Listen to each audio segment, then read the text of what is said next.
سؤال كوباد waxaa soo qortay gabar waxay leedahay waxa ligu leeyahay 5 sano oo son ah mana helin fursad aan ku soomo haddana sonkor ayaan qabaa maxaan sameyn karaa sheekhow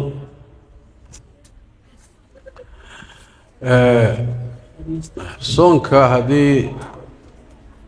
aad duruuftu ay ku saamixi karto inaad qallaysana qallee haddii duruuftaada caafimaad ayna saamaxayn inaad qallaysood soontana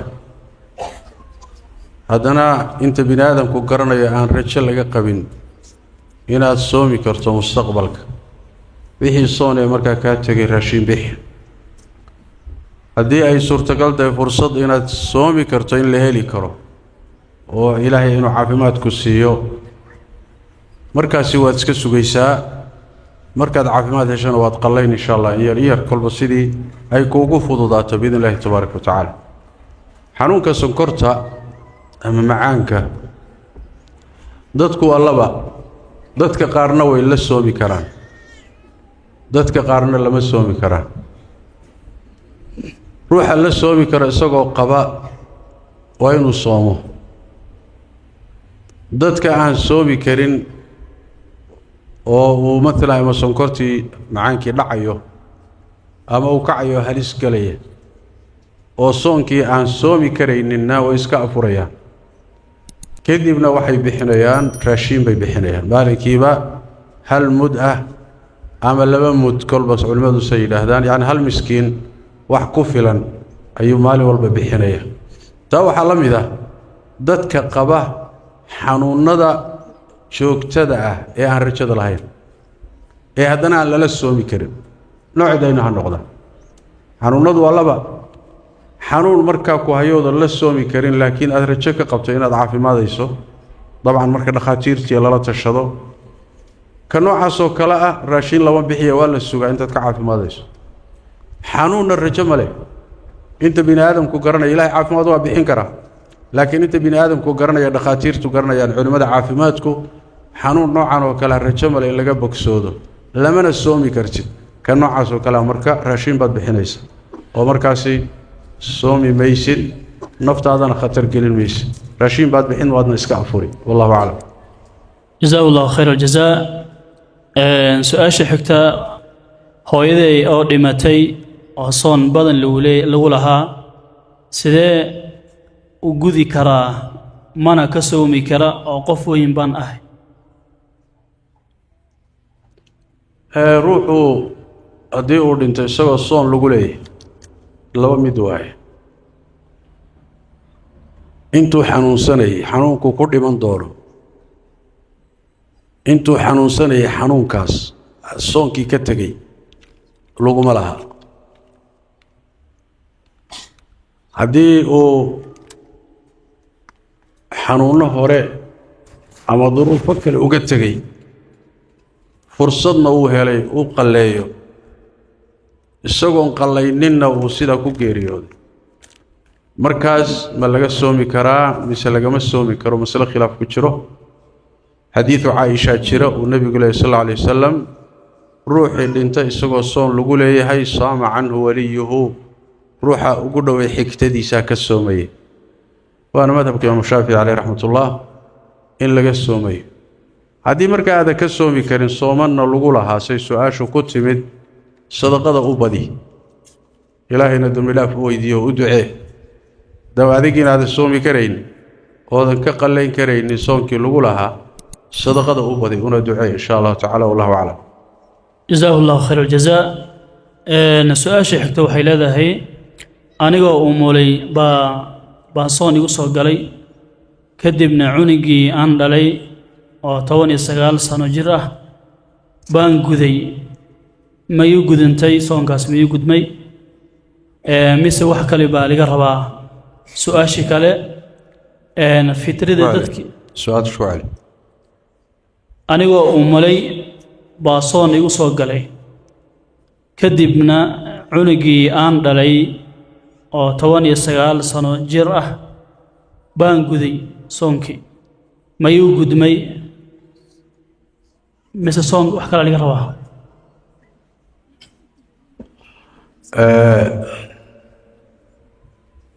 soonka haddii uu kaaga tago ama nuujin adoo ilmo nuujinay ama adiga oo uur leh labada xaalo waa loo ogolyahay dumarku inay afuraan haddii soonku ku adkaado oo ama lafaheeda u baqdo ama ilmaha loo baqo soonka sidaa ku tegay waxaa loo baahan yahay xilliga ugu horeeya ee qallihiisu kuu suurooba inaad qallayso adigoo ay kuu suuroobi karto inaad qallayso inaad sii dibdhigtaay sax maaha haddiise ay dhacday inaad dibdhigtay oo 19 sano kadib aad qallayso khalad baad gashay dibdhiggaasi aad muddadaa dibdhigtay duruuf la'aan iyo cudurdaar la'aan waa khalad ilaahay dembi dhaaf weydiiso oo u toobadkeen soonkuna uu kaa gudmayaa oo hadda soonkii isaga ahaa mar labaad soon lagu dhihi maayo qallihii waad gudday laakiin dibdhigga aad dibdhigtay ilaa muddadaa dheer adigoo soomi karay arrinkaasaa khalada ilaahay dembi dhaaf weydiiso marka wallahu aclam جزاك الله خير سؤال لبعض وايا fitrada raashinka dadka aan siin jiray Soomaaliya jiraan marka lacag miyaan u diri karaa mise raashin bay iga bixin zakatul fitriga ama zakada soonku markuu dhamaado dadku bixinayaan sida culimadu u badan yihiin raashin baa la bixiyaa lacag ma aha say u badan yihiin waqtigii nabigana sallallahu alayhi wasallam raashinka baa la bixin jiray midda labaad zakatul fitriga markaad bixinaysa ama fitrada dad gooniya oo loo magacaabay ma jiro kuwii aad siin jirtay inuu hadana siisana laazim ah masaakiin baa iska leh meel alle meeshii masaakiin aad ka hesho si haddii kuwa meesha ka maqan aad u dirayso hadday ka duruuf badan yihiin oo ay ka baahi badan yihiin kuwa kula jooga waad u diri kartaa laakiin haddaad lacag u dirayso say culimadu u badan yihiin madhabka marka la qabto lacag ahaan uma isticmaali karaan waa inay raashin lagu gado oo ay raashin ahaan u qaataan ama cid iyaga ka mid oo lagu kalsoon yahay ha gado ama cid kale intaad u dirto raashin ha ugu gado ha siiyo wallahu aclam جزاك الله خير الجزاء سؤال waxay leedahay aabahay shambil ka hore ayaa waxa laga sheegay kansar lagu sheegay kansar daawana uu qaataa soonka fidyo miyaa laga bixinayaa waa ka soo jawaabnay haddii cudurku yahay cudur joogta oon rajo lahayn oona la soomi karaynin marka uu iska afurayaa raashinna waa la bixinayaa maalinkiiba hal miskiin baa la quudinayaa wax u dhigma wax ku filan haddii xanuunkaa rajo laga qabo kansarka daawadu u qaadanayo dhakhaatiirtu yidhaahdaan wuu ka caafimaadi karaa wuu iska sugayaa markaa markii ilaahay caafimaad siiyo ayuu qallaynayaa wixii ka tegay wallahu aclam جزاك الله خير شيخ عليا هي سؤاشان قف أور له oo dhiiga ka socda ma soomi karaa salaadna ma laga rabaa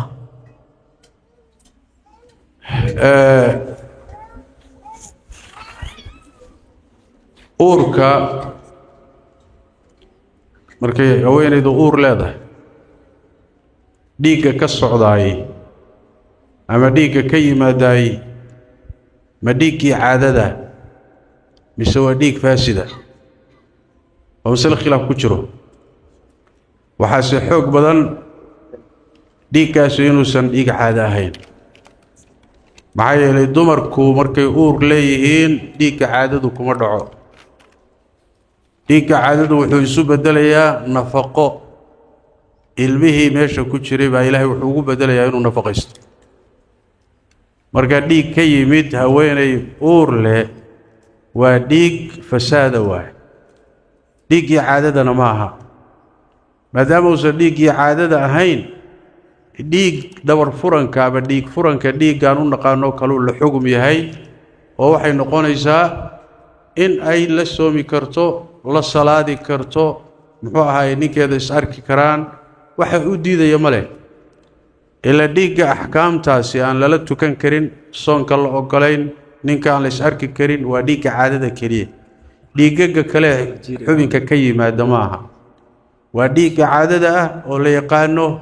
وصفات جونية له ومذهب جونية له وقت اللي يقاني ماده أرجونية له ديك وديك أحكام تاسي كحرنت وحي نوع أنا هين ديك له حبين كسر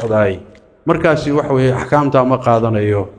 ومثل خلافية لكن سيداسا إلى حق بدن والله أعلم. سؤال حكتا waxay leedahay guriga gabadhayda ma ka qaadan karaa raashin qalalan oo ninkeeda uusan ogeyn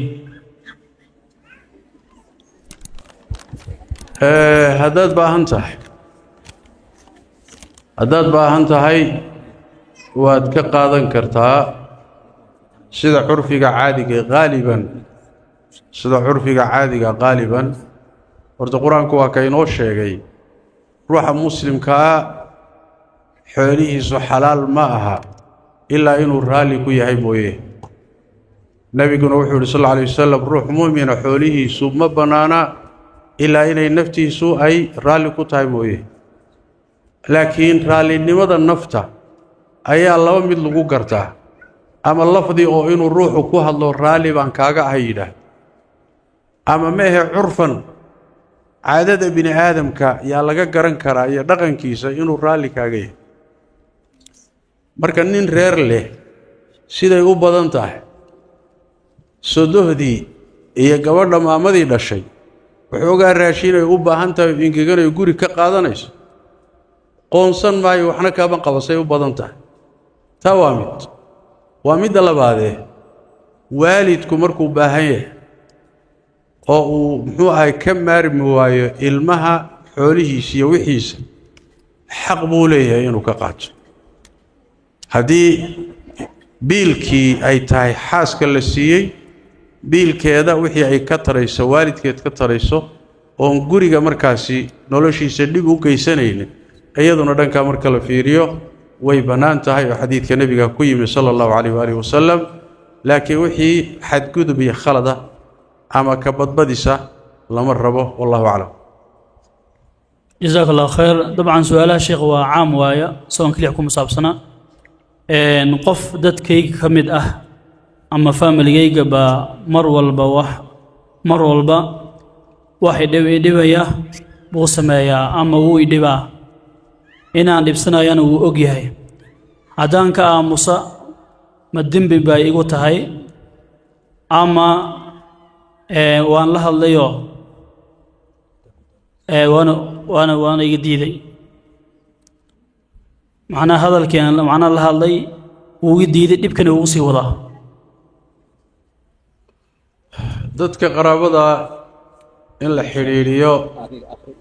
waa waajib sharci ah xiriirintu waxa weeye inaad wixii aad ku dhaantana aad siiso salaantiisa iyo ka warhayntiisana aad samayso ee aadan goynin hadduu ku xumeeyo nabigu sallallahu alayhi wasallam saxaabadu waxay ku yiraahdeen dad baan xiriirinaynaa iyaguna wayna xumeynayaan qaraabo ah rasuulku wuxuu yiri sallallahu alayhi wasallam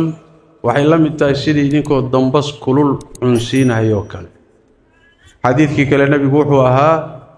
laysa alwasilu bilmukafi ruuxa qaraabo xiriiriyaha la yiraahdo ma aha ruuxa wixii markii la xiriiriyana dadka xiriiriya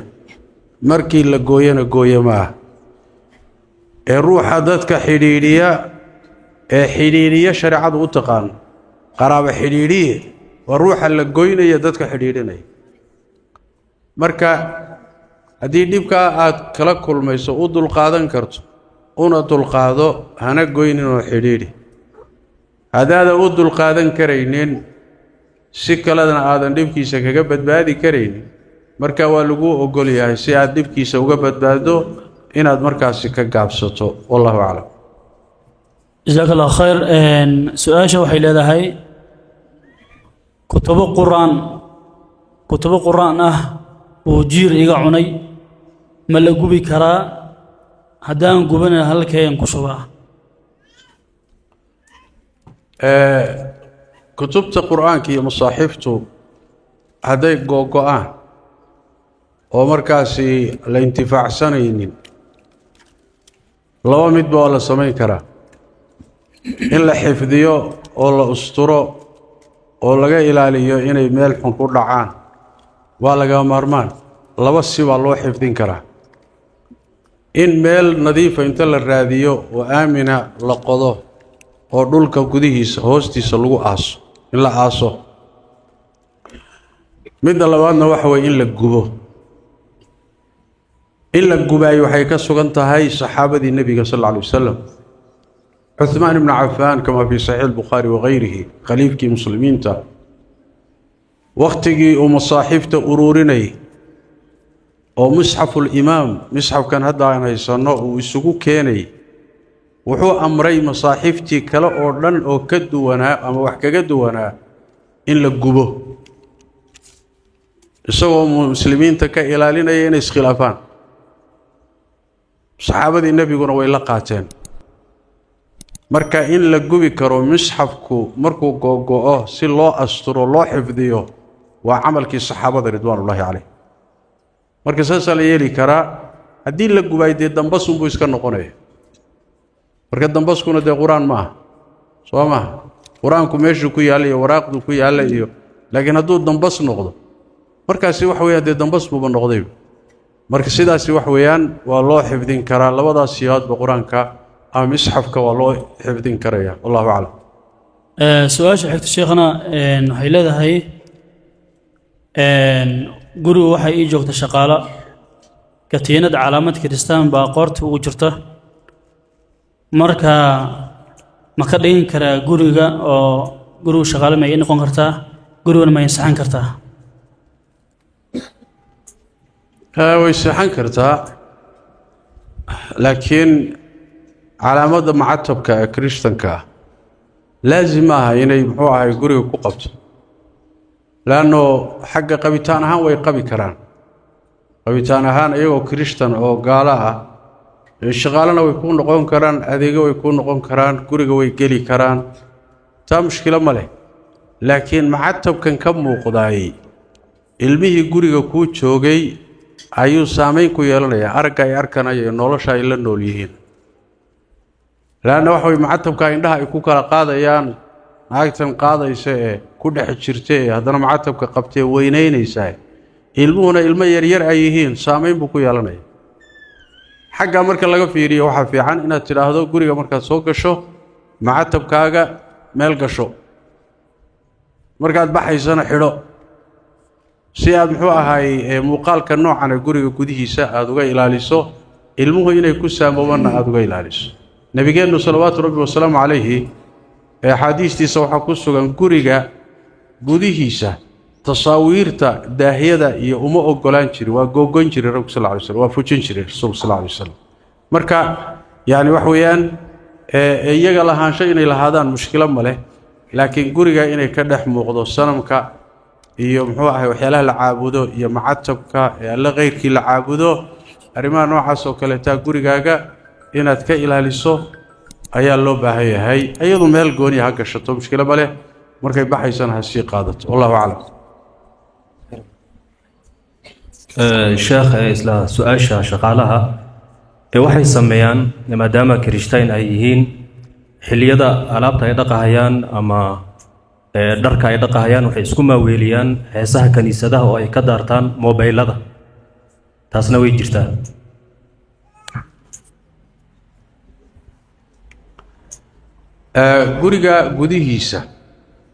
gurigaaga gudihiisa macsiyo laguma samayn karo khaladna laguma samayn karo muusigna lagama daari karo kaniisad cibaado ka socotana shaashadana lagama daari karo telefoonna lagama daari karo laanna meesha lagu samaynayo waa gurigaaga bannaanka hadday ku samaysana eegi jirtaa laakiin gurigaaga gudihiisu meel ilaahay loogu shariig yeelo ma noqon karo laanna kaniisadda waxa ka socdaa waa shirkiyaad soo maa yacni nebi ciisaa la baryaya nebi ciisaa la caabudaya allah tabaaraka wa tacaala baa lagu sheegayaa inuu carruur leeyahy waa la caayaya marka gurigaaga gudihiisa waxayna ka socdaan qalad waa marka inaad ogolaato sax ma haddaad og tahay inaad ogolaato ma aha oo gurigaaga kaniisad buu isu bedelaya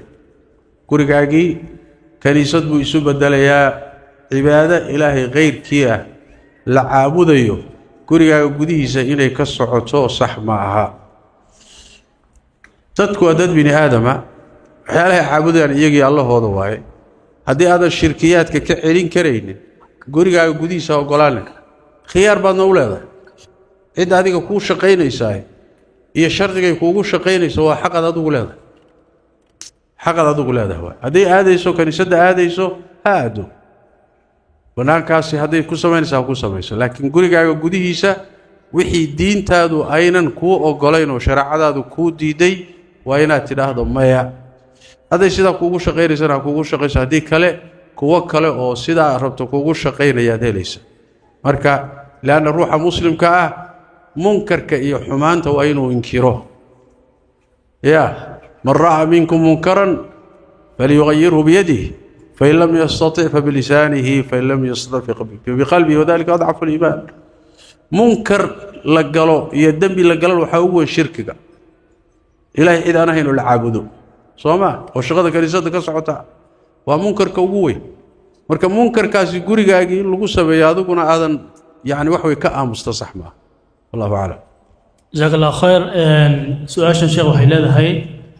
bikibiki aan raacaa ama mootada inaan ka dhacan waan ka cabsanayaa ninka yaan qabsadaa wax dib ma igu soo gaaraya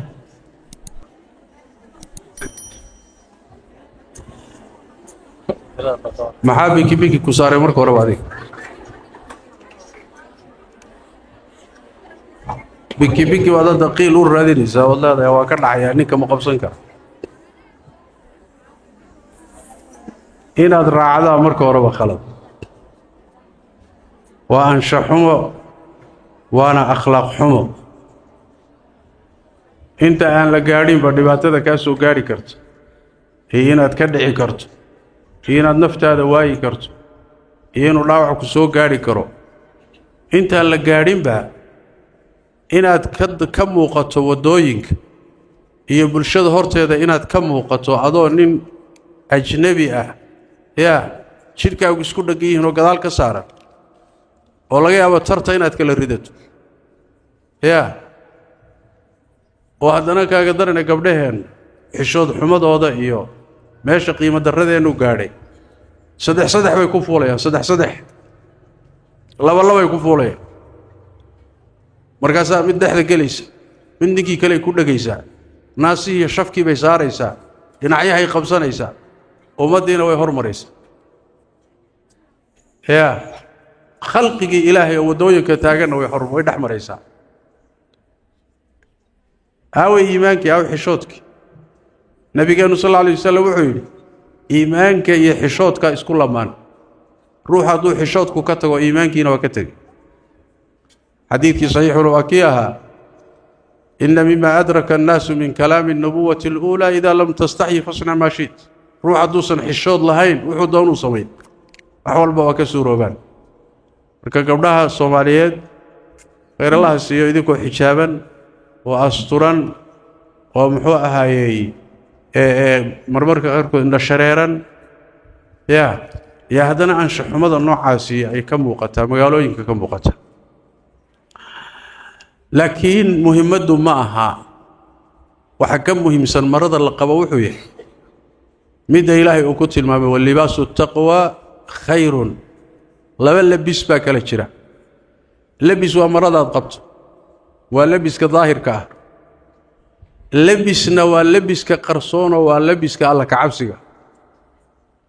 gabadhan marka xijaabka qabta ee bikibikida gadaal ka saaran ee ninka ajnabiga ku dheggan ee khalqiga hortiisa maraysaay maradan ay qabtaay waxaa ka maqan xijaabkii xishoodka iyo alla ka cabsiga ka maqan kaas hadduu maqan yahayna wax walba markaa waa surowaan sidaas daraaddeed arrinkaa ka waantooma arrinkaa iska daaya arrinkaa xishoodka ka jira waxyaalaha aada laynoogu dhaleecay oo laynoogu ceebayay ka mid tahay gabdhaheenniina waaba la kari lahay haddana waa idinkaaba shirka la yimidba sheekhu ninka garabkiisa ma qabsan karaa cajaa'ib badana war fuulidii baaba laydii diidanaaye ninkii waan dhacahayaaye garabkiisa ma qabsan karaa maxay tahay ha fuulin baaba lagu leeyahayba iska daa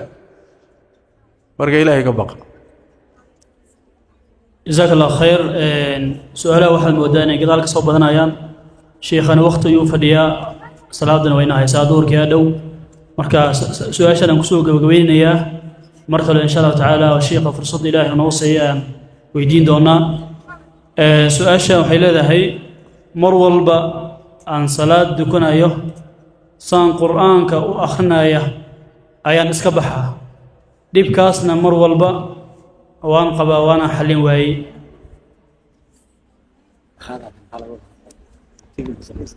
يعني وان بحا waxay ku daa yani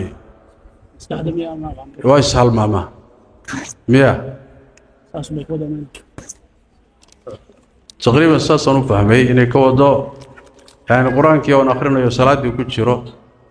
ayaa intaan ishal mama ba qalbigaygu baxaya waxyaalo kale ku mashquulaya